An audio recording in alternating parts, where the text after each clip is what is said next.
Bapak, Ibu, Saudara yang dikasihi Tuhan, kita semua tanpa terkecuali pasti merasakan salah satu dari rasa sakit.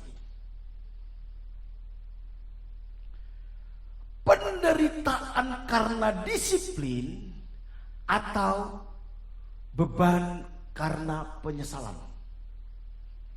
Setiap kita, karena kita hidup di dunia yang belum sempurna, hidup di dunia yang sudah jatuh ke dalam dosa, setiap kita akan mengalami rasa sakit. Karena akibat dosa itu adalah penderitaan. Tinggal kita memilih, saudara. Rasa sakit yang kita tanggung ini, rasa sakit karena disiplin, atau rasa sakit karena penyesalan. Saya selalu bilang sama anak-anak saya, papi paling benci dengan penyesalan. Paling benci. Makanya bagaimana supaya kita tidak hidup dalam penyesalan? Sebelum melakukan sesuatu, sebelum memutuskan sesuatu, pikirkan baik-baik, persiapkan baik-baik. Karena orang yang tidak memikirkan baik-baik dan tidak mempersiapkan baik-baik pasti menderita di dalam penyesalan. Contoh, kalau ada orang mau menikah, dia tidak pikirkan betul ini pasanganku ini betul-betul dari Tuhan atau tidak, pasanganku ini berkualitas atau tidak, pasanganku ini betul-betul cocok atau tidak. Kalau dia tidak betul-betul pikirkan saat sebelum menikah, besar kemungkinan setelah dia menikah, sepanjang hidupnya di dalam pernikahannya, dia hidup dalam penyesalan. Pikirkan, disiplin diri kita untuk melakukan apa yang benar. Anak-anak muda, kalau engkau tidak disiplin dirimu sekarang, belajar sungguh-sungguh, membangun karakter sungguh-sungguh, apalagi berusaha untuk hidup benar sungguh-sungguh dengan disiplin, maka nanti di usia tertentu 40, 50, 60 tahun engkau akan hidup menyesal. Ketika engkau lihat orang-orang yang dulu mendisiplin diri, mereka sudah sukses, sementara hidupmu gak sukses. Aduh, kenapa ya dulu saya buang-buang waktu ya?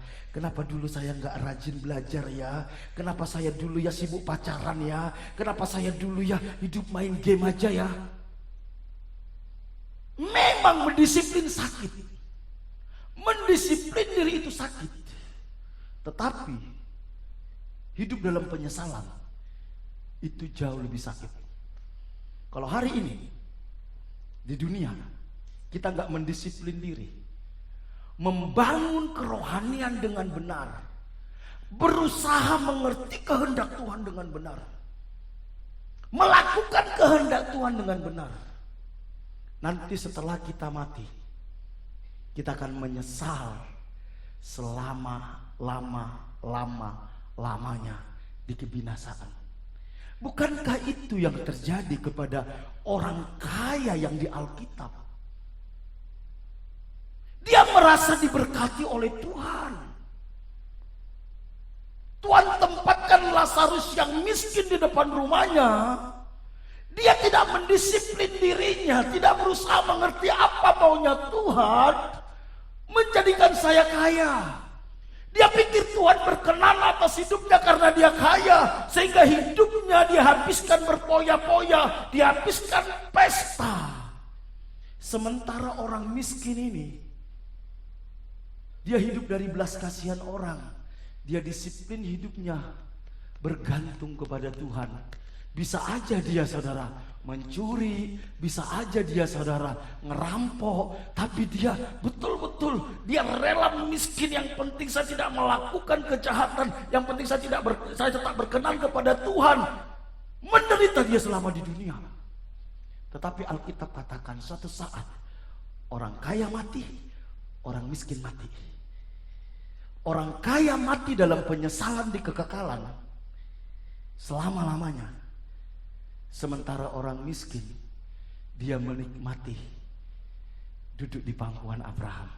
Tanya kiri kananmu, bro, lebih memilih didisiplin atau lebih memilih menyesal? Bilang. Tanya saudara.